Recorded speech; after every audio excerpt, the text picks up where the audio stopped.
Jackie von Salm, and I have a PhD in organic chemistry.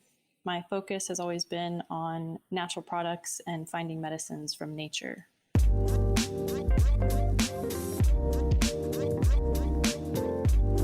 You're listening to the Curious About Cannabis podcast.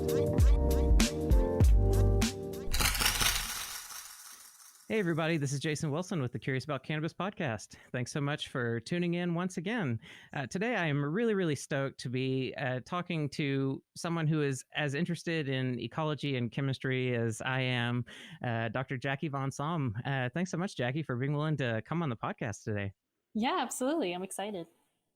Yeah, totally. So to, briefly introduce you, one reason that your name is kind of floating around in the cannabis space a lot right now is because you were recently named a recipient of the El Soli Award for this year, which is really exciting. Congratulations for that. Thank you. Yeah, I know. It was pretty awesome to be part of. So it was awesome. Yeah, totally. There's I think 5 people in total that received that award. Yeah. I know I had the opportunity to interview Justin Fischetic last year, and now you. So now I'm like, well, now I got to find the other 3 and hit them all. But that's really exciting. Do you mind explaining a little bit about why you received that award, and then we can use that as a jump-off point to get into all sorts of things? Yeah. So I was working for a company here in Florida called AltMed. Their company's Move, and they had a lot of focus on R&D and the research and really the chemistry aspects of cannabis and trying to develop unique products from there. But in the process, when I got hired, since I already had experience in doing a lot of detailed chemical analysis of different complex mixtures and different organisms, it just seemed perfect for me to take on sort of the cannabis world and all the different genetics and phenotypes and strains and all the other things that are coming out of the industry. They all have their own unique chemistry. So we were really interested in figuring out what the difference was between some of the different strains and maybe how that might correlate back to the medical side as well. But initially, the focus was really just trying to understand the complexity. That was kind of step one. So we wanted to try and do our own analysis. I mean, every environment can change it. Even if you mentioned you're interested in ecology, chemical ecology is so variable. So we took all of the different terpenes and cannabinoids from different strains and compared them to each other to show how certain flower might be similar to others and how it might be different. And in the process, a lot of times the major terpenes that most people really emphasize or talk about didn't really seem to describe a lot of the data or the similarity that we were really seeing. So we dug into sort of the trenches of the details and tried to find exactly which maybe minor terpenes or smaller compounds that aren't always focused on are really differentiating the different strains. And that's when we discovered alpha-theugene, which is a really basic terpene. It's one of the first ones that comes off on the GC, which just means that it's really volatile and wants to fly away. Which also means it's really sensitive to any kind of post-processing and that sort of thing as well. So this terpene is known for a long time from frankincense, and it's actually described quite a few different species of frankincense. That cannabis terminology always comes back. Right, yeah. Bleeding into the brain. So different species of frankincense were actually described from alpha-theugene and even alpha and beta pinene. So that was how I had known it, and I'd never really seen it talked about in cannabis much. It would pop up occasionally, even in Justin Fischetic's some of his publications. It was always very minor, almost never even. It was never talked about for sure. It was just kind of included in the table, but no one ever paid attention to it. So then when I started to notice that third-party testing labs that no one tests for it, that really, kind of sparked my interest even more was, okay, well, maybe something that can help us describe different strains and different plants is actually not even being paid attention to. So that was what we did. Yeah. And did you notice something that's been on my mind for a long time, and Justin and I talked about this too, but there's an interesting dynamic in the cannabis testing world right now where cannabis testing labs are essentially they create their analyte lists based on available reference standard mixes, basically. Right. And so that's what drives a lot of that bias, it seems like, where there may be these chemical compounds that are present that are being ignored simply because they're not included in these basic mixes that a lot of the labs use, Yeah. which is a fascinating problem to think about. Yeah, and that I think when I tried to look up a standard for it in any sort of mixture, it was only available in more essence, fragrance, or food and those Mm-hmm. types of Yeah. mixtures. It was never in any cannabis terpenes or any sort of generic terpene mixtures. It was Mm-hmm. only once I started looking more in the culinary or perfume world that I started to even find it. Um, Yeah. so yeah, it's interesting. They're definitely, I mean, we're definitely restricted to what's available to Mm-hmm. us. And I think that obviously the wild variability and flux of the industry in general and politically and everything else has always changed stuff too. So we're only as good as our tests, right? Yeah, right. Yeah. And it just goes to show how much we still don't know, that we only, there was a good analogy I think Kevin Spellman used when I interviewed him about, it's like a person trying to find their keys and they're only looking in the spotlight, but their keys are, just outside the light. Absolutely. Um, it's very much like that. And is alpha thugene, is it a compound that will oxidize into thujone? Because I know that's a very popular compound. Right. So yeah, thujone from wormwood is the one that most people usually think Mm-hmm. about. And I've actually seen some cannabis testing facilities that will test for alpha and beta thujone, but they don't. Really? Yeah, But but they not through don't gene. know. Yeah. Wow. Interesting. Yeah. So it's I I'm sure it would oxidize into that form. I mean, it's just basically the double bond goes into an Mm-hmm. epoxide. So I could see it doing that. We've never detected thujone in anything we've seen. I haven't even seen it really pop up anywhere. So Yeah. I'm And I not mean, sure how reactive that is to oxidation, but right. And if yeah, thugene's already in low concentrations, and then you've got, right. an imperfect conversion to other things, then it'd be harder to pick up. Well, Yeah. and what were the patterns that you noticed? So you found this unique terpene that cannabis labs aren't testing for. How frequently did you notice, and in what kind of concentrations, and what sort of correlations did you notice between that and, I don't know, did you notice any correlations with phenotypes or anything like that? So we did. We ended up having a pretty nice cluster of certain strains at our grow that actually had more significant amounts of this terpene versus everything else, which usually had almost zero. Like it was Mm-hmm. negligible. Um, I would say quantification wise, the most we ever saw was from a couple of our high terpenoline strains, which are Mm-hmm. really well known from anything that's a genetic version of like a Jack Herrera or something Yeah. similar. They usually are high in terpenoline, and we did seem to notice a little bit of a correlation there, but it wasn't perfect because we also noticed it in some of our other strains. But it was only ever as high in abundance as alpha pinene, so it was Okay. still never in abundant levels of caryophyllene or myrcene or any of those Sure. really. But it was still enough that in some of the very high abundances, it was the peak sizes and every Mm-hmm. detection was almost equivalent to alpha pinene, which I mean that's significant at that point when Yeah. it's not just this tiny little blip on the radar. Um, Exactly. Yeah. And if people are focusing on alpha pinene, then that shows that they should also be focusing on alpha thugene as well. right, and we did end up having that nice sort of cluster of some of the strains having alpha thugene, but we need to do more.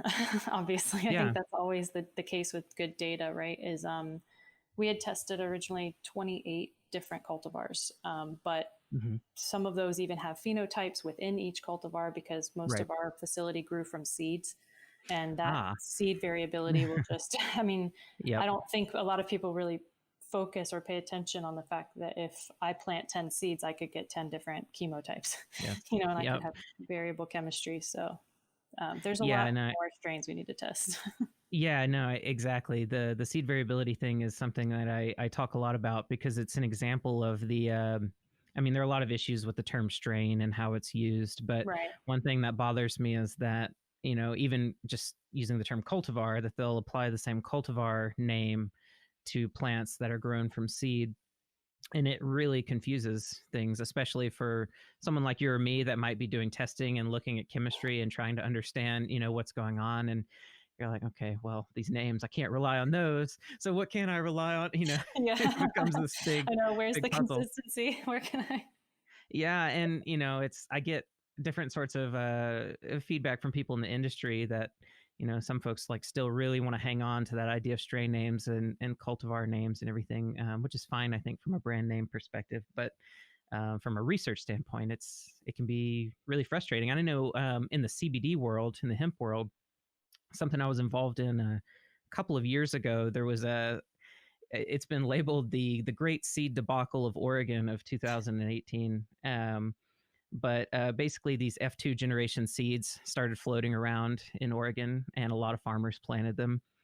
And one of these farms had me go out and do sampling and just to see what the variability of the chemical profiles were for the plants in their field. So, fun project, went around, harvested, a whole bunch of samples, started running them all. And I was like, oh no, you've got like high THC, high CBD, 1-to-1s, 3-to-1s, Yeah. 2-to-1s, 4-to-1s. Like, oh no. All over the place. It was like super fascinating as a scientist, but like heartbreaking to have to, tell the farms that. Yeah. But you just touched on something that I was going to ask you as a follow-up. So what are some questions that you have now about the chemical variability of cannabis plants based on the research that you've done? So I would say some of my biggest questions are more of the sort of nerdy ecologist that I Mm-hmm. am sometimes. And that's more on, I still can't believe that there's only one species of cannabis. It just blows my mind. Interesting. Yeah. So but being able to trace and track and try to Mm-hmm. figure out how it's evolved with humans, obviously, is tough. But Yeah. I think that for me, it definitely shows we should embrace the diversity, though. Mm-hmm. I really don't want to lose that aspect of the diversity in the industry. I know it's difficult to standardize, and I know as a Yeah. scientist, I should not like that answer. I should be like, no, we need to make this all the same. But I think that that's why it would be great if sort of you had kind of that more strict scientific medical side, but then you could Mm-hmm. still have a little bit of the slightly more relaxed with diversity Yeah. option, because the variability that we even see among patients with Yep. how different it needs to be personalized. All of Yeah. it needs to be personalized, and there's not going to be a one plant fits all. Just like in pharma, there's no one pill fits all, right? There's Yep. no one drug that's going to solve the world's problems. And I think that's what it's really raised for me, is trying to understand not only the variability of the flower and the plants, but every step of the process after that point in manufacturing and production, Mm-hmm. extraction. Everything changes your chemical Yep. profile along the way. I don't know how you'll really keep track of that, unfortunately, but if you can show that most of the chemistry that you're extracting and moving forward isn't considered harmful, I don't know that that matters. Like, I would think that as long Yeah. as you're proving that you don't have, excessive solvents or pesticides or other Right. things that might hurt someone, then I would think it would be okay. But it's a tough thing. So the synergy too, I mean, that's always a huge question, right? The whole Right. entourage effect and How do you all of even that. study some Yeah, of that? Yeah. Yeah. all of that. I mean, those are all still questions I think everybody still has, right? And I know. Yeah. I mean, one of the things that like research like yours highlights that gets me really, really excited is just how much we don't know. yeah, It shows just how much work there is to do and how many opportunities there are present, to investigate all of this stuff. And it's like this. This is one reason why I like being a teacher, because I like getting people excited about the fact that there's a lot we don't know, and we need people to like get on board to ask questions and explore and do this work, because it's easy, especially when it's particularly bad in like the cannabis and the natural product space in general, these like memes that get repeated over and over and over again about what we know about plants and their chemistry and what they do to the body, and it gives this impression that we must have it all figured out and know so much. And we really don't. We may do the best with the limited amount of information we have available, but there is just so much unknown. And I really like what you're pointing out about. I do think there should be a focus on the fact that we have a good sense of the safety profile of mm-hmm. cannabis, which should then make it should then make it easier to study. Of course, Yeah. we're still working our way there, but and how does so we're talking about the ecology side. I know you're also interested in trying to understand how chemical compounds are influencing the environment, influencing microbiology and plants, that sort of things. You've done so much interesting work on things like algae and coral and all these other things. So I do want to make sure that we branch out a little bit and we can loop cannabis in Yeah. throughout the conversation. But this concept of chemical ecology is something that I think goes widely underappreciated because we like to keep disciplines separate and we think of them separately. But chemical ecology is this area of science that really shows where these barriers are extremely fuzzy and break down and everything's interconnected. So Mhm. um, I guess maybe we'll start it on the cannabis side and then we can really spin off. But on cannabis itself, what are some ecological aspects of the chemistry of the plant that you're interested in exploring further that you think might be at play?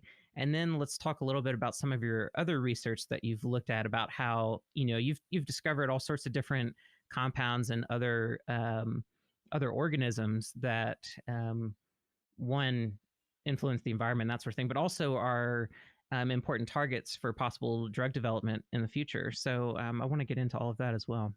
Yeah. I mean, you said it perfectly that chemical ecology is one of those few fields that can help you recognize the connection between everything. To try and distinguish it separately from anywhere is just so silly to me because Yeah.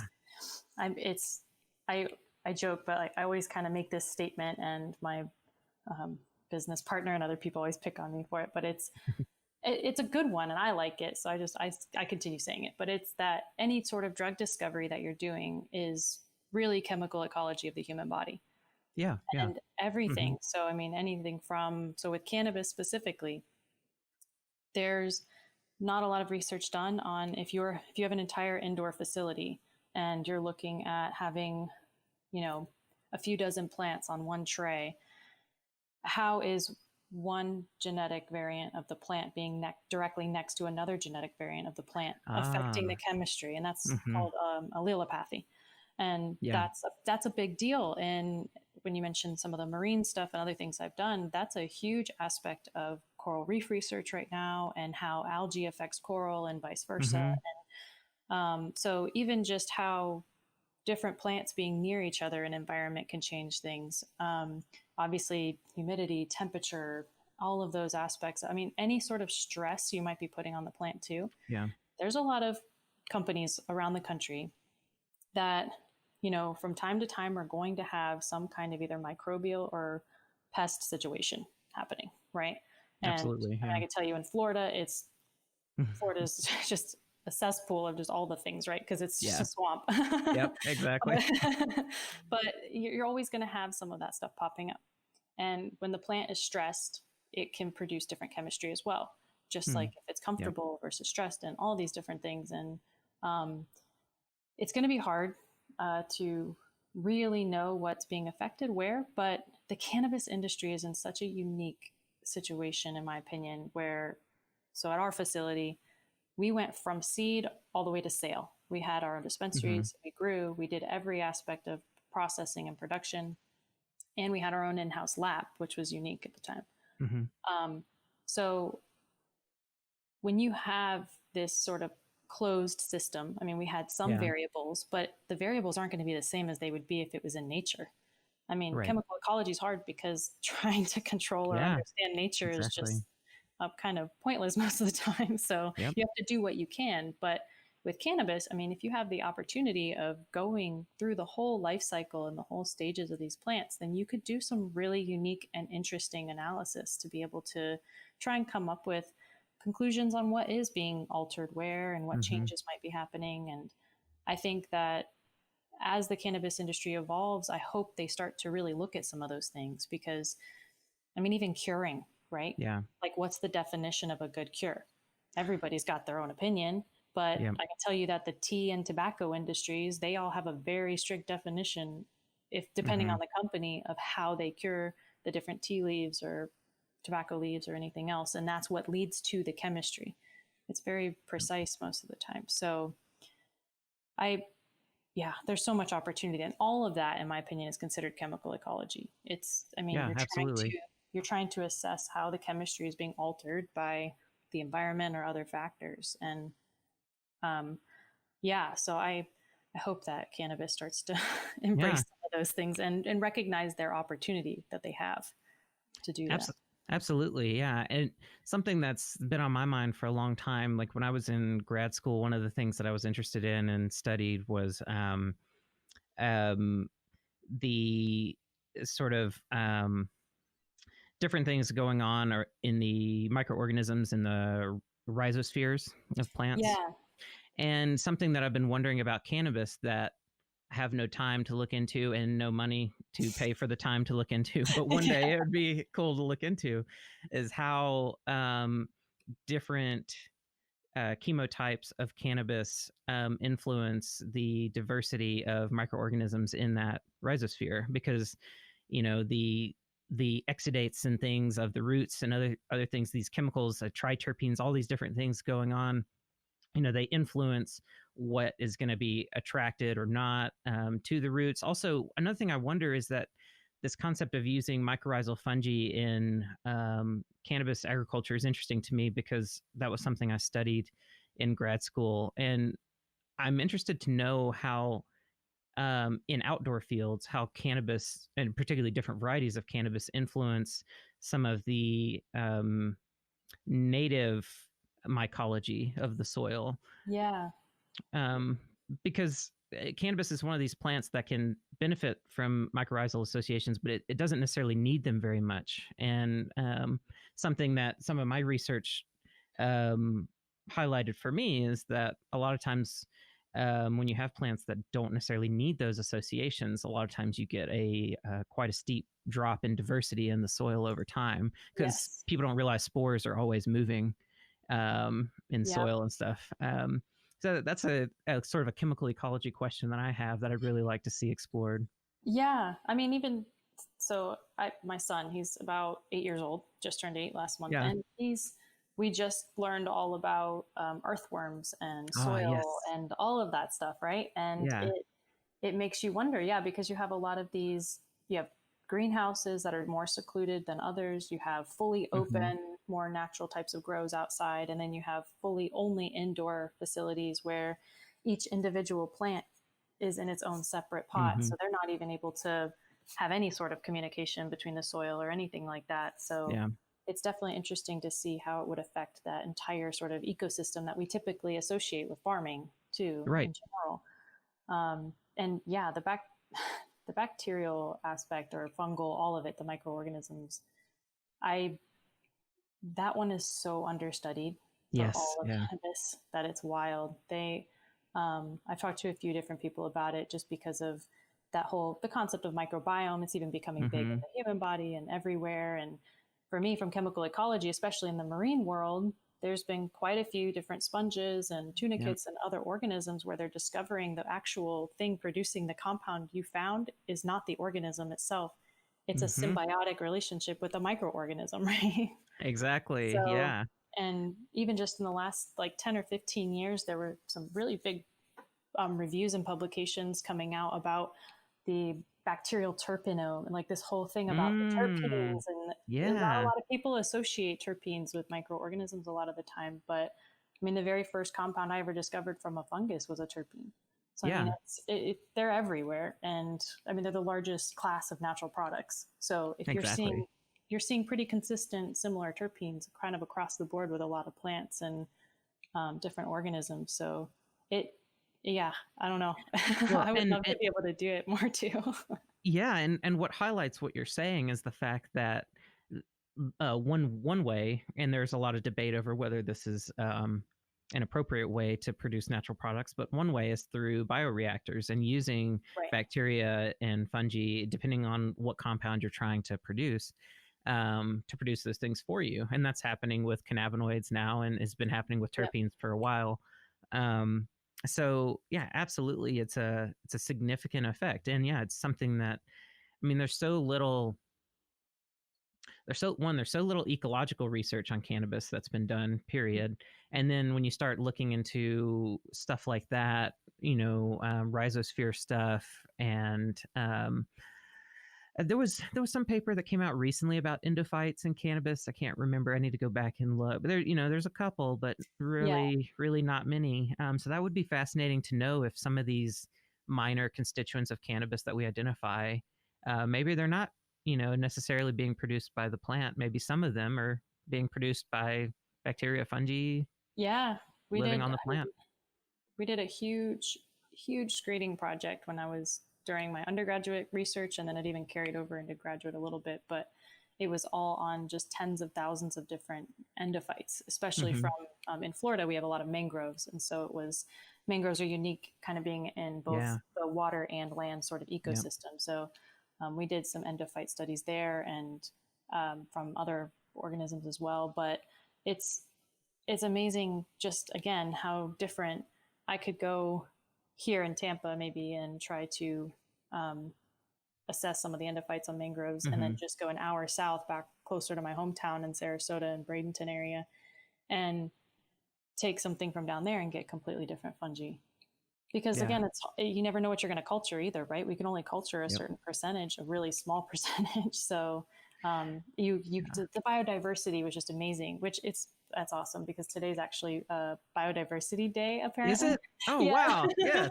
Yeah, so it's like the perfect. I just thought about that when I said the word. I was like, oh wait, that's today. How appropriate. Yeah. Yeah. So it's true. There's tons of, I mean, bacteria, fungi, and then you have actinomycetes, which always blew my mind because Yes. they're kind of in Yeah. between and nobody really knows what's going on I there. know. All we know is that they maybe give soil the nice smell that we like. Yeah, we're like, maybe that, yeah, was it geosmin or whatever the compound is that comes from the soil when it rains? And you're like, Yeah. oh, Yeah. that's the smell of rain. Yeah. So there's just stuff everywhere. And I would love to see more research being done like that in the cannabis industry. But a Hmm. lot of that is more academic, right? Yeah, Not a lot of exactly. that is stuff that tends to be a for profit or industrial model. And so until some of the more legal aspects of cannabis are lifted, Hmm. a lot of universities and academics aren't even able to really look at it. I So know. Yeah. it's tough when that's a very academic endeavor. But Yeah. I would spend the rest of my life doing it. I don't I care know. if Yeah. I could do it. It's one of the situations where, like, gosh, if you could find the funding, I mean, yeah, it's just limitless Mm, research projects you could do. And especially where you are, I mean, you and I are similar in that you're in a biodiversity hotspot of the United States right. there in Florida, which a lot of people don't realize. Yeah. But Florida, I have a good friend of mine who's a ornithologist and herpetologist that Oh, I nice. don't know if he's still in Florida, but Florida is like his favorite state in the entire country, Of course. for all of that. But the biodiversity hotspots there, and then the reason I moved to where I am in Southern Oregon initially was because this is a biodiversity hotspot too. So you've got three different Oh, mountain nice. ranges coming together at the same place, and Yeah. just a lot of different ecosystems.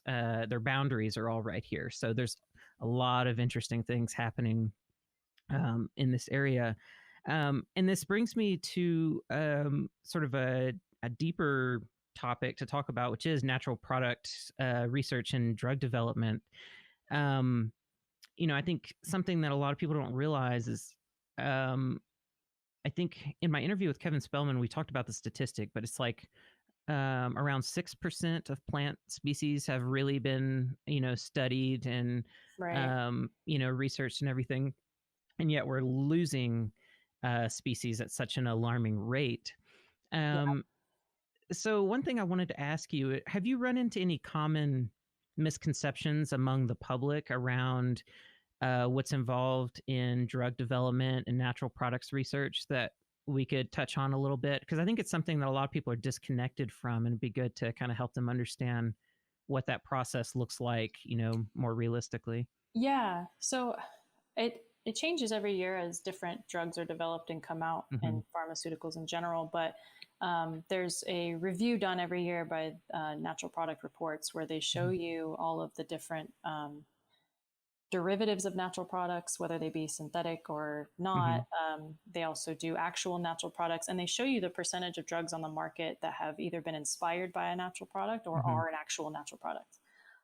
And it's the overwhelming majority of, I mean, we do have a lot of synthetic efforts over the last couple of decades for drug discovery, trying to come up with new chemistry, trying to come up with all these models. But one, it's sort of, that typical statement of like, nature's kind of better than we are at a lot of things. But the other aspect of it is a lot of these compounds, they're biological compounds. Their purpose, ecological or whatever purpose, is actually to target some sort of biological receptor. So they're already ready to do those things. And so a lot of times, I think that's one of the reasons that natural products tend to work so well for drug development, is these are already biological molecules that have the right stereochemistry, they have the right three-dimensionality, the right functionality to actually target your receptors and get the job done. That being said, one of the biggest misconceptions, and something a lot of natural products chemists probably don't want the world always to pay attention to, is that natural products degrade pretty quickly. They're in most of the time. It's rare to have one that can handle a lot of manipulation without sort of just falling apart. I mean, even THC, right? THC is not the natural product. The acid form is the natural product, which readily degrades upon any sort of heat. And that's why the post-processing part of whether it be synthesis or other drug discovery is really necessary. And I think we took a big hit in natural products after the antibiotics era, and especially in the 90s, when they kind of decided, hey, we're not really making as much money as we want to off of this, so let's stop putting our efforts into natural products and start just screening a bunch of random synthetic analogs and kind of see what happens.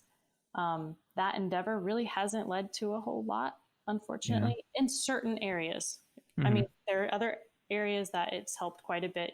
Obviously you've got hypertension and certain aspects of cancer research and other things where it's starting to help. But especially in the realm of infectious disease, mental health, a lot of these areas, we're not getting anywhere without natural products. And for the fact that we haven't had a lot of funding and research behind it for the last couple of decades is really hurting us, because now we're seeing that with cannabis. We don't have the data we really need. We're seeing it as psychedelics start to become a thing. That we just don't have the information because we haven't been able to do the research or even look into it to know.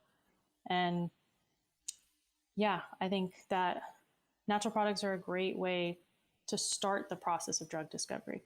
I'm never going to pretend that they will be the only thing we'd ever need from start to finish. I think you need innovation, and I think you need other, research beyond that as well. But it's bridging that gap. It's balance. It's starting with maybe natural products or whatever else you have, and then figuring out a way to bring it to the market. And it requires a lot of collaboration and people working together, and dissemination or disintegration of ego a little bit sometimes. I think maybe a lot of that. So I think it's but natural products, you can look at those reports and you can see how many pharmaceuticals are actually derived from them, and you'll be blown away.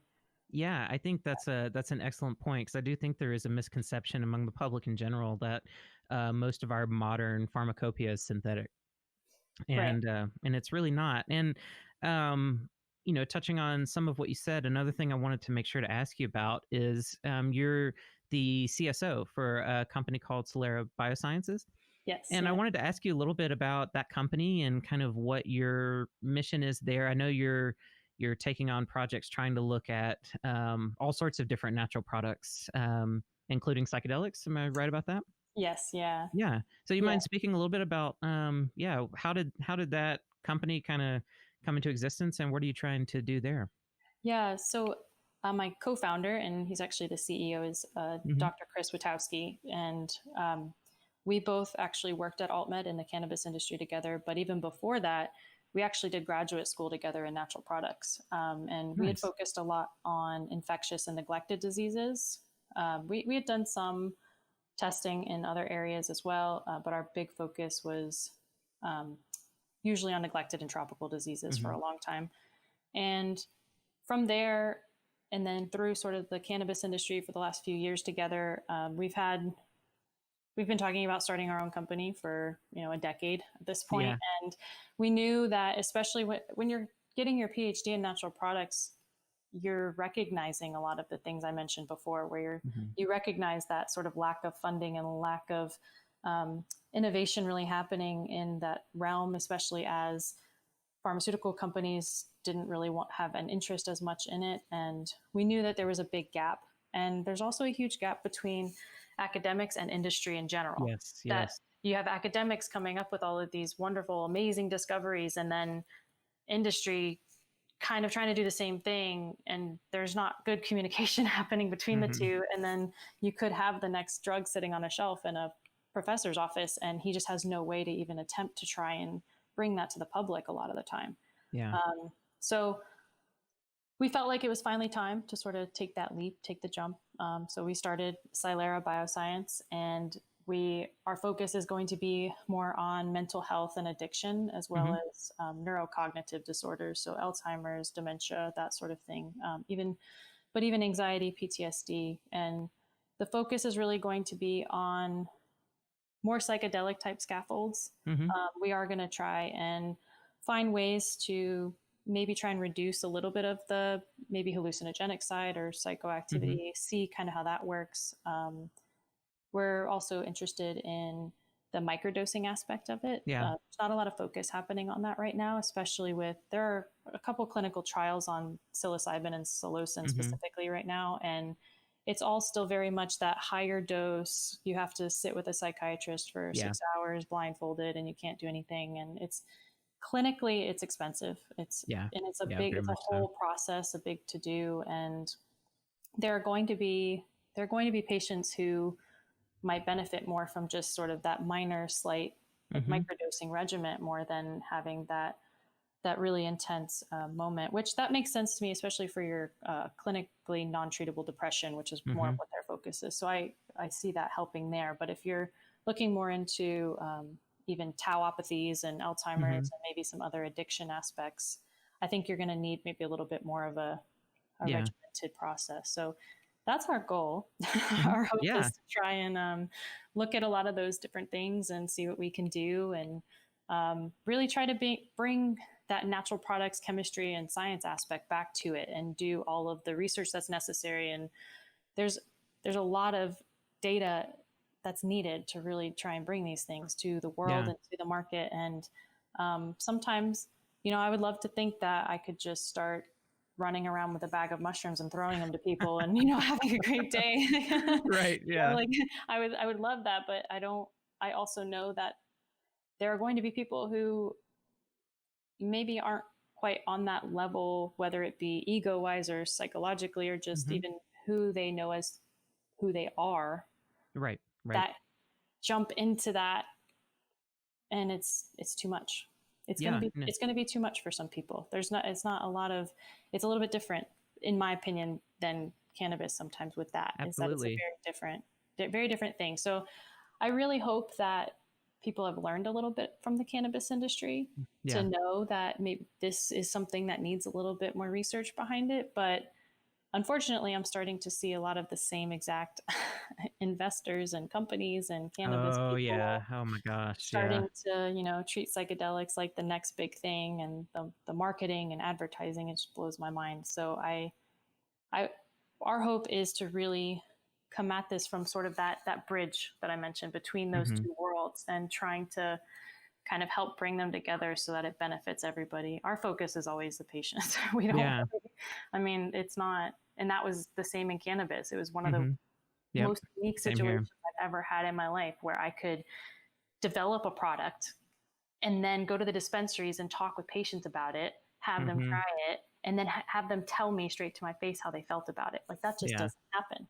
And so through that process, and through talking to a lot of people with different levels of PTSD and pain and trauma and addiction and other things, it definitely gave me new perspective on just how little is known about those things, and just how much needs to be done about it. On a more personal level, I have a lot of family history with addiction and other things that I grew up in. So it was, and my father actually has a rare form of dementia. So I have sort of my own personal reasons too to say, okay, it's time to stop sort of hiding this and sort of break that stigma and let us really research it and help people. Yeah, absolutely. I mean, and some of the potential just from some of the research that does exist with psilocybin and ketamine and some of these other things. I have someone in my family with PTSD and treatment resistant depression that started. They went and had ketamine infusions back in January, and now they're on kind of like every week or two or so these kind of like low dose ketamine treatments, and that's done more for them than anything I've seen. Is something that I've witnessed my entire life, to see this person to try to find relief and try to not be haunted by these thoughts that are like playing over and over and over again in their heads, and just see the change in behavior and demeanor and everything. And he's still on a low dose of an antidepressant as well, so it's not just ketamine.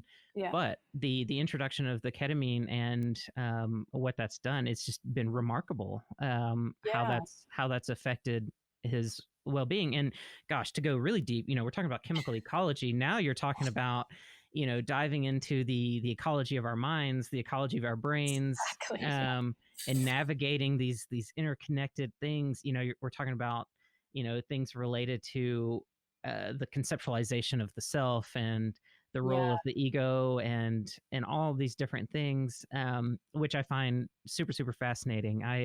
When I was an undergraduate, I had this idea, and I think I was just a little too early, but I was very interested in psychedelic research and wanted to get into neuroscience. And so I started off studying psychology and philosophy with an idea I was going to go to medical school and be a psychiatrist. And then I got upset at that idea because I realized psychiatry isn't exactly what I thought it was. And it was one thing after no, yeah.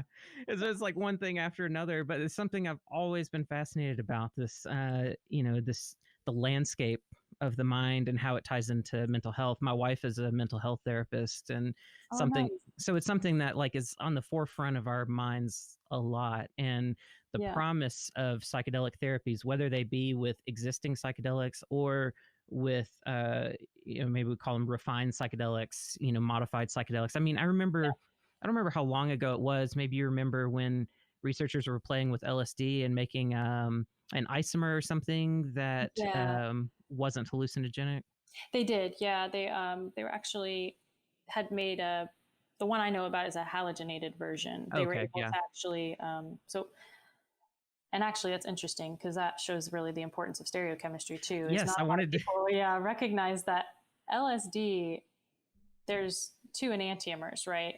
Mm-hmm. Everything has their enantiomers, which that mirror image. And so one form of LSD is much more active than the other enantiomer. The one where they actually completely reduced some of the hallucinogenic effects was a halogenated form. So they actually did change the structure a little bit for that one. But that's a perfect example of you can have the perfect mirror image of something go from being LSD, which is, wild, and then to suddenly just almost nothing. It's crazy. Yeah. And it's something that I think we had a brief interaction on Instagram sometime relatively recently. I don't remember what it was. It was something that came out. I feel like it was in the cannabis industry, that some research that was pointing this out too, that, just because you have a molecule that has the same chemical formula and, and is structured the same, if you've got the left hand rather than the right hand, it can make a huge difference. I always like to make that comparison to people is, you have your shoes, you have your right shoe and your left shoe. Sure, you could switch them. You could put the left shoe on your right foot, but you're probably not going to have a good day, and you're going to have a lot of blisters later. So, I mean, that's kind of my best way when I was teaching people is I was like, just think about it as if you had to switch shoes for the day and how uncomfortable it might be. And that's the similar concept. And I mean, in cannabis, I was reading, I think it was a publication last year for cannabichromene, CBC, which they had shown in the receptors they were looking at that one of the enantiomers had a very different binding affinity than the other, which I recognize it's more purely computational chemistry, which is still up and coming sort of industry. So but it still reminds you that that's a thing. And you mentioned ketamine. I Hmm. mean, the reason that they sell esketamine is Yeah. because it's just the S enantiomer, right? Because it's more Yeah. active than the R enantiomer. So Yeah. and there's compounds that are toxic as one enantiomer and the other's not. Gossypol is a compound from cotton, and the one Oh, enantiomer is toxic while the other isn't. So it's that, yeah. Then that's one of the reasons that the cannabis industry still needs a lot of work too, right? I And all these industries do, is because, I mean, anytime I see someone talk about terpenes, yeah, it blows my mind when I think on third party testing, they'll always just write the word farnesene. yes, And I'm like, yes, farnesene can be 6 different isomers. I'm like, that's yes, yes, six yes. I different know. compounds. Oh, and the limonene. It was That's what it was. DNO. Yeah. Yes, that's what Yeah. it was. Yep. Yeah, because we see on all these test reports, you just see limonene a lot, Yeah. and sometimes even with pinene, you just see pinene, and it's like, well, Which that doesn't. one? Yeah, it's like this can matter quite a lot. Yeah. Um, And I actually have gotten into a couple fun sort of DM messaging with mhm. Yogi Bear, David Heldreth Oh on there. yeah, yeah. He and I love to just go on stereochemistry rants together. So it's, yeah, it's especially limonene came up a lot. So I usually like to, if ever I see something about it, I'm always sending that over to him, because it's, yeah, there's still just so much that's unknown. And it's true with psychedelics too. Yeah. Fortunately, there's a decent amount of the newer psychedelics that are getting attention that don't have quite the chemical complexity that you would see Hmm. when it comes to, so like indoles like psilocybin and psilocin. There's not a whole lot of Hmm. stereochemistry at least going on there, so that's a little bit different. Where that gets interesting is, okay, which receptors are they actually binding to, what's really happening, and Hmm. understanding that. But something like psilocybin has kind of that classic natural products issue of sort of falling apart when you look at it wrong. It's Yeah. not very stable, so we really have to work on helping make these things more druggable, quote unquote. Yeah. But Yeah, yeah. and I know chemists who will go unnamed that have played around with psilocybin and psilocin and have tried to make extracts, and they have found that they weren't able to verify the chemistry of their extract on the tail end, so it was sort of like a blind faith. But what they told me is that when they tried it, the effects were extremely different. They had an extreme like they basically had like mucus pouring out of like everywhere in their body, and they still had an hallucinogenic reaction, but it wasn't quite as strong, and it was extremely prolonged compared to what they were expecting. And they were like, I don't know what chemical this What has become. happened? But Exactly. It's like, what sort of minor tweak? Sometimes it's not even a major thing. Sometimes it yeah. can just be the smallest little tweak that suddenly it's like, Well, yeah. I mean, look at DMT versus psilocybin or oh yeah, serotonin, and you see how similar those chemicals are, and yet the way they elicit effects is so profoundly different. it is. Um, Yeah. I mean, when you have all the methoxy and the acetylated mhm. versions, I mean, there's tons of different ones out there that, what was it? Hamilton's Pharmacopoeia even did a whole thing on Oh like yeah, yeah, all the different 5-MeO. Here do I say? yeah, yeah. I mean the NN DMT and Yeah. yeah, yeah, So I mean, mhm, and all of those are just a tiny little functional group yeah. difference. It's really nothing I major, and know the word makes it seem so different. it When you talk does. about Yeah. methoxy, it's like, oh, that's something very, Right. foreign and interesting. It's like, yeah, it's a very, very simple little It tiny is. change. It's a simple change, but we're sensitive beings. I Yeah. mean, and chemically, physically, emotionally, mentally, whatever, we've sort of our fine-tuned own little personal ecosystems, and every little Exactly. chemical signal, every little thing can really dramatically change what effect it has on your body. And I mean, that's one of the reasons that a lot of culinary people and even people in food industry will talk about how food is medicine. And I mean, they're Hmm. absolutely right. Yep. There's no reason that we should really treat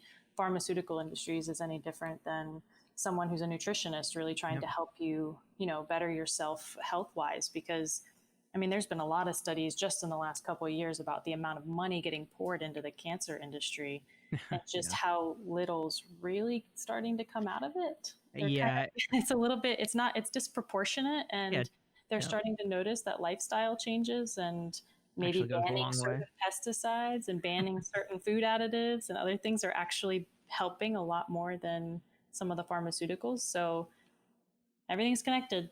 It's Yeah. all about moderation and making sure that we're taking care of our bodies and Yeah. minds. Not that they're Exactly. Yeah. separate necessarily. I don't. That's a whole Yep. philosophical conversation.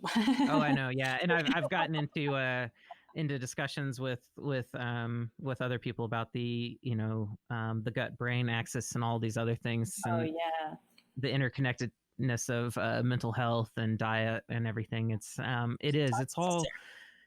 all interconnected, and it's humbling, Mm-hmm. which is important. I think when people really dive into all of this and realize how interconnected it is and how sensitive we are, um, it definitely causes one to pause and think a little more and strive to be a little more mindful, which is never a bad idea. No, Um, and I just have to hope that a lot of even what's going on right now in the world mhm, sort of has helped. I know it's probably not going to be super great for some, um, right. especially from maybe a mental health and addiction and Yeah. others Yeah. Hmm. points. But I also think that there are going to be others that do get that chance to really look inward and start to. Hmm. I know a lot more people who are meditating more regularly Yeah. and have Yeah. more time to do those things when they're not so busy. And I mean, in my personal opinion, busyness is just as much of an addiction as just about Hmm. anything else. Yeah. And Yeah. especially our culture has become thoroughly addicted to being productive and busy all the time. And I think that I hope that it helps subside that a little bit and helps sort of, yeah, that mindfulness and that inward sort of thinking. But it's hard to do, especially if you're Yeah. somebody who's gone your whole life without ever even being talked to about that. Yeah. Like, Exactly. what if your whole life you've just been told this is the worst thing ever and you should never talk about it or do it, and you're 55? Like what? Yeah.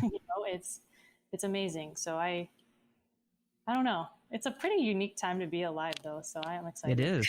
I am too. I Yeah. think It's you have to look on the optimistic side, right? And think about, sure, yes, there's going to always be issues, but that's life. I mean, survival is part of living, and there's yes. always going to be issues. There's always going to be hiccups, but at the end of the day, we live in a pretty unique place in the universe, and there's a lot of cool stuff to be learned and discovered. And I don't know.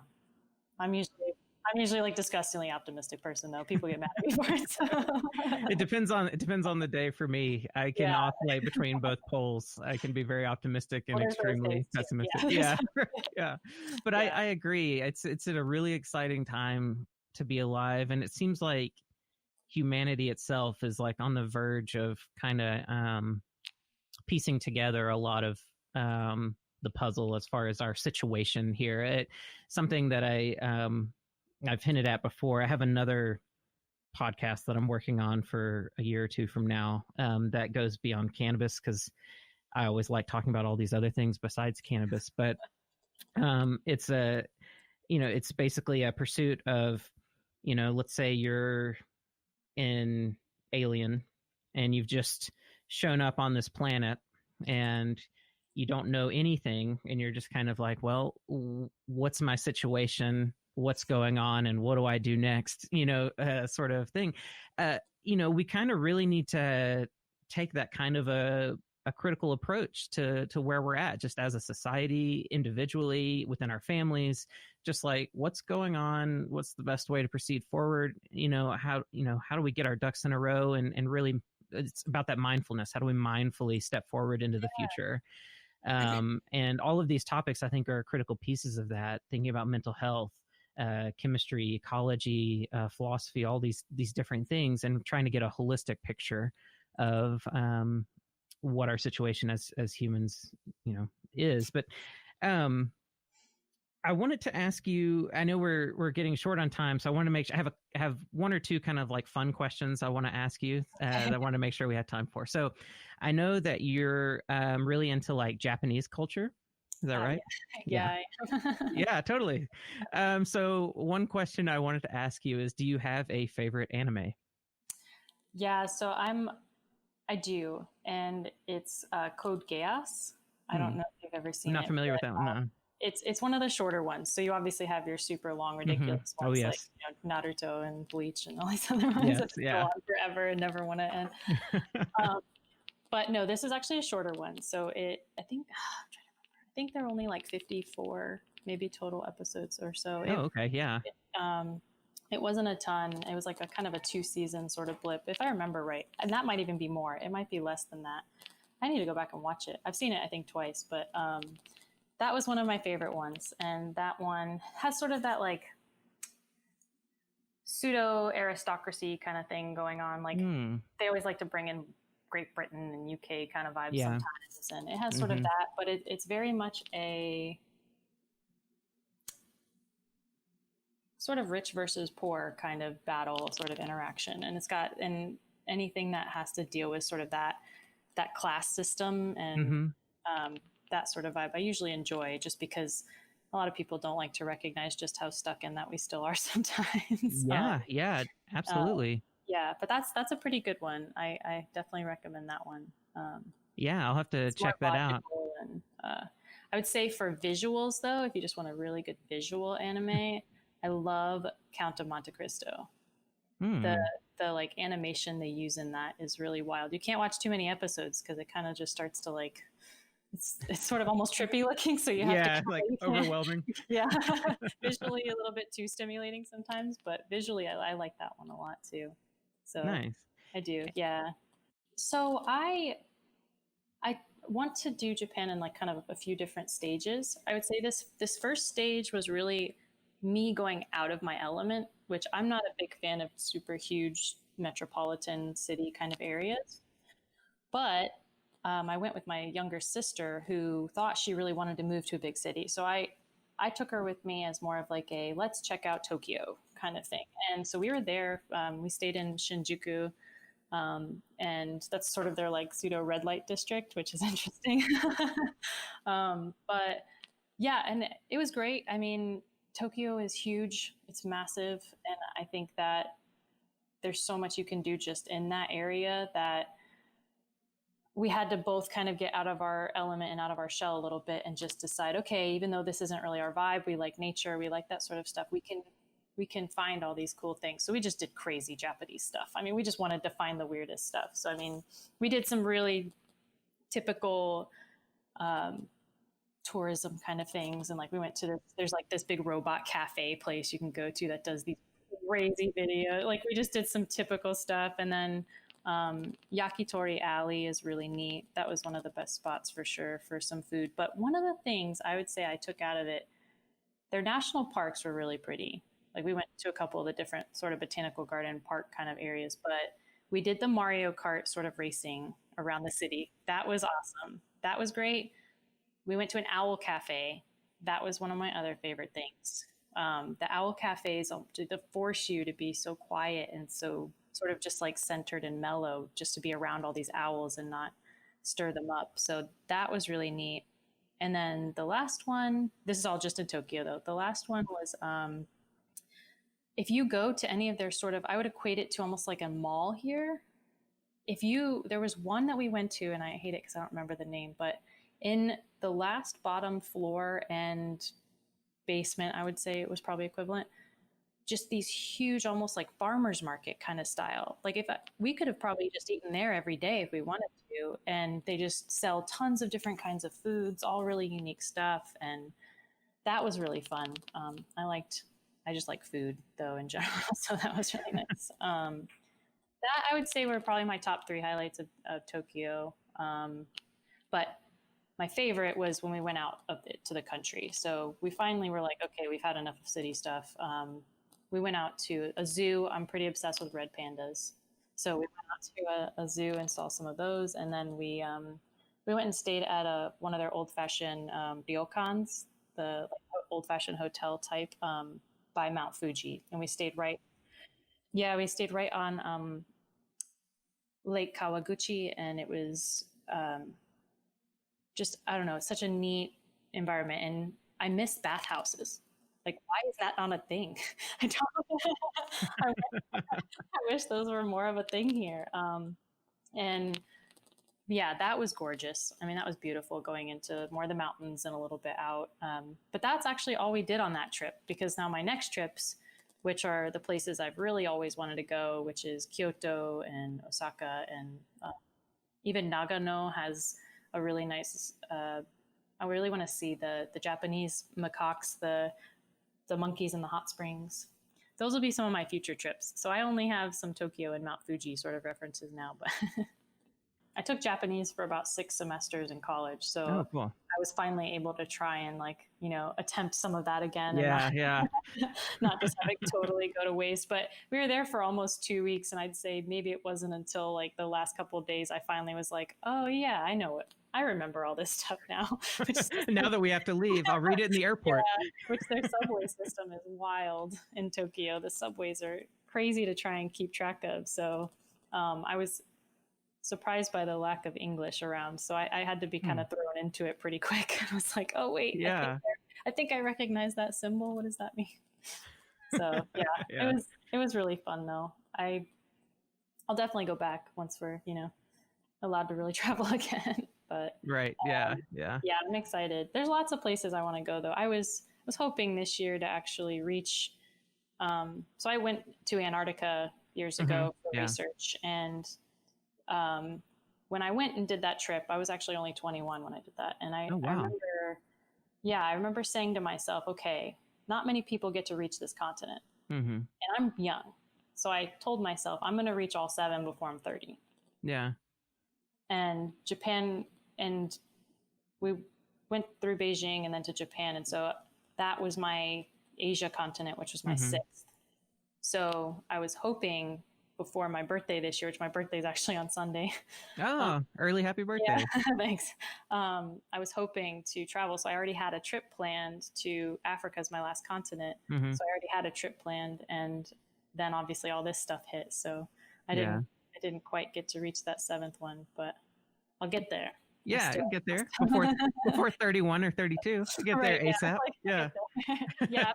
I'm not worried about the age restriction anymore, but I had hoped, I was like, oh, I can do it. It shouldn't be that hard, but it's hard to really travel much when you're in grad school and all these other things too. So, and I have a son obviously and other stuff. So I'm still holding out though. You'll figure it out. Yeah. Yeah, exactly. Yeah. You'll figure it out. Well, and I definitely will let you go in just a second, but I have one more thing I want to ask you about related to some of that research. So this compound, let me make sure I get it right. Is it darwinolide? Is a compound that you worked with? Were you responsible for naming that compound, or was it already named before you discovered it, where you discovered it? No. Luckily, I had a professor that was very open to my ridiculousness and because actually the terpenes I had discovered from a coral before darwinolide were from a location called Shag Rocks down near in the South Shetland Islands, and I was like, well, they're terpenes and it's from an area called Shag Rocks, so I'm going to call them shaggine. Yeah, right. Yeah, of course. So now there's actually my first publication was 2 shaggines. So then when darwinolide came along, so the Psilera co-founder, Chris, actually, and he had isolated different compounds from a sponge from Antarctica as well. And that one he had crystallized into a vial, but it was right when he was graduating. He basically came up to me and said, hey, I think this might be new, but I don't know, and I don't have time to do it. So he just kind of handed it to me, and I was like, what? Who does that? So and it ended up being enough material for me to get all the data I needed on it. And it's actually rare nowadays to get good crystal structures even of something that hasn't been discovered before. So luckily we were able to get a good crystal structure too and solidify the stereochemistry and everything. But it's funny because it's not really because of Darwin, like evolution is, but it just worked out that was in the name because the type of sponge comes from a family of sponges called Darwinellidae. Ah, okay. And it's considered it's a diterpene, and there were already other compounds sort of similar that were called membranolides. So I had decided, okay, well, this one, it technically was different, and there were some other issues happening with like artifacts and things in that other class of compounds. So I was like, okay, well, this one deserves its own name, so let's just go with the family sponge name since it's so close to Darwin anyways. It seems to work out. So then we went with darwinolide, and that thing blew up. Yeah. Yeah.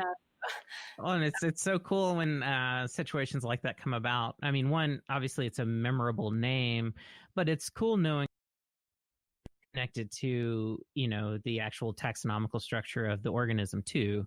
Yeah. Just as I'm sure other researchers will really appreciate that, just to keep Yeah. track of it.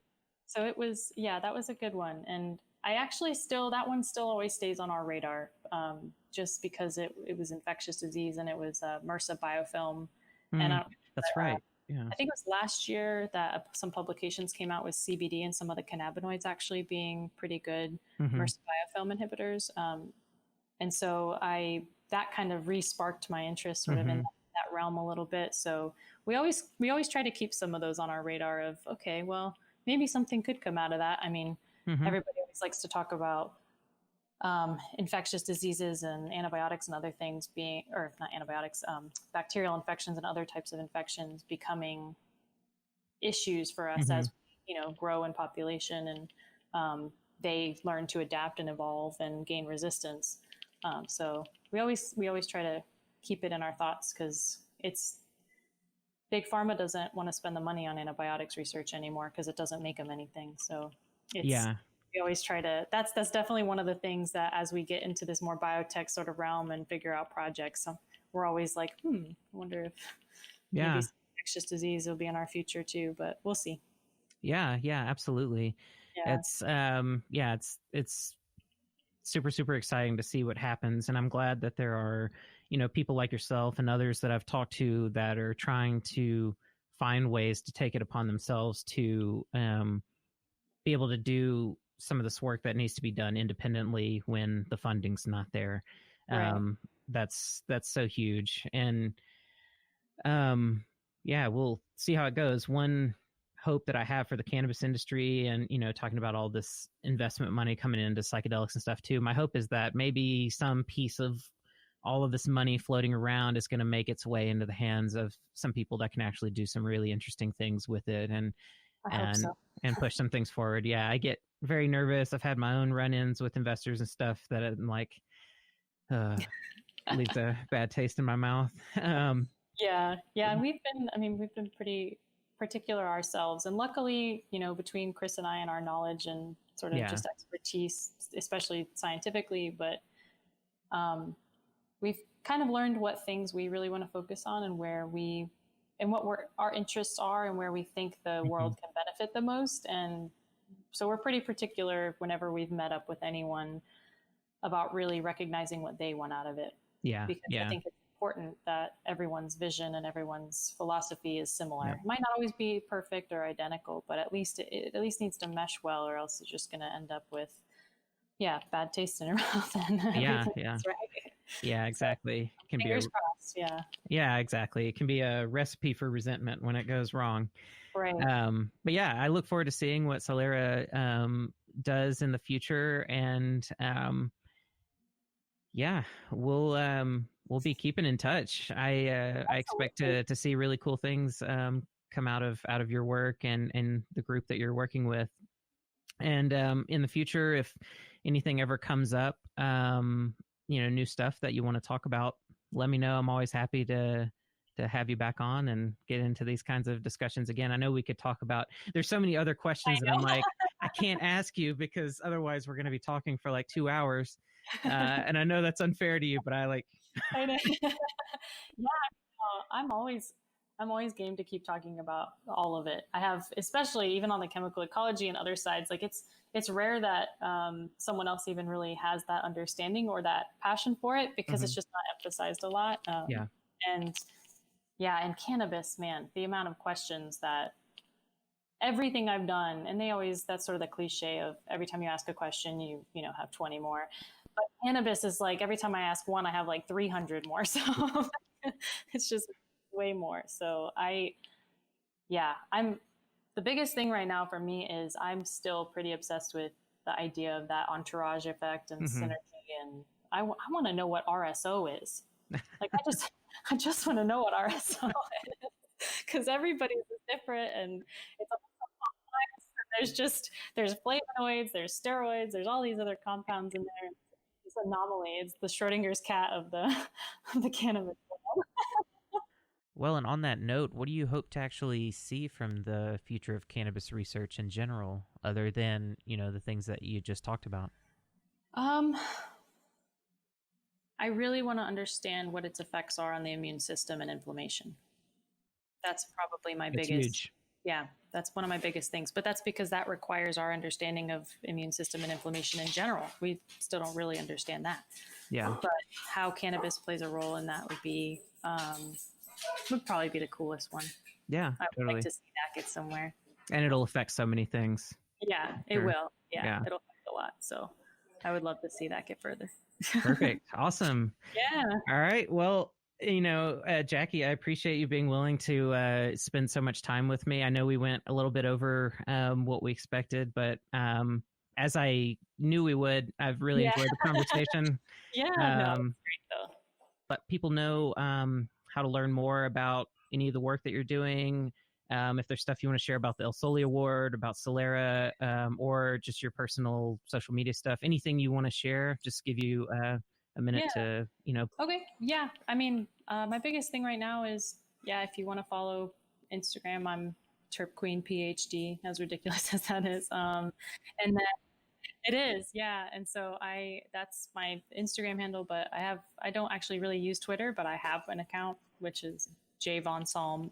So I usually publish as Jacqueline von Salm. If you're interested in any of past publications, I've done book chapters, I've done manuscripts, I've done other things if you're interested, especially in the marine chemical ecology and some of the drug discovery aspects of my research. And then the new company is Psilera Bioscience, which Instagram is Psilera Bioscience. And we also have a LinkedIn profile now. And as of hopefully next week, I'll have launched the website officially, which is psilera.com. And we'll be able to start getting that out to the world because, we finally got some of our provisional patents and other things in the last couple of weeks. So we're able to be a little bit more open about things. So. That's really, really exciting. Congratulations on that. That's big.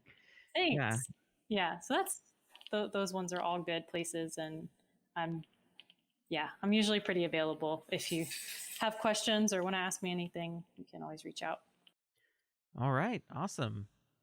Well, thanks so much for tuning in and listening. If you want to learn more about Curious About Cannabis, you can go to cacpodcast.com. You can also find us on social media on Facebook, Instagram, or Twitter. Just search for Curious About Cannabis and you should find us. And we're also on YouTube. You can subscribe to our channel and find video clips from our interviews as well as other content that I add on there.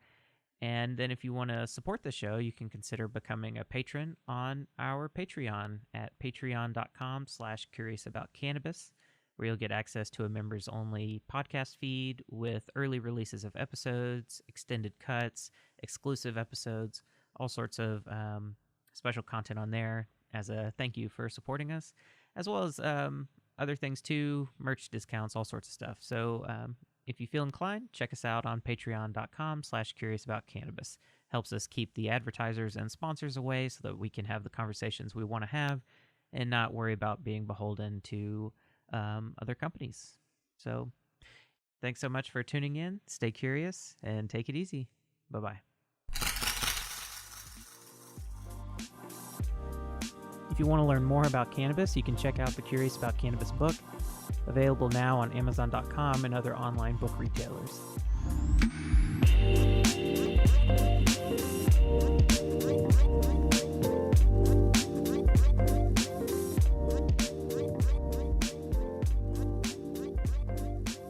The Curious About Cannabis podcast is presented by Natural Learning Enterprises, a science education company dedicated to the enhancement of public scientific literacy through education about the natural world.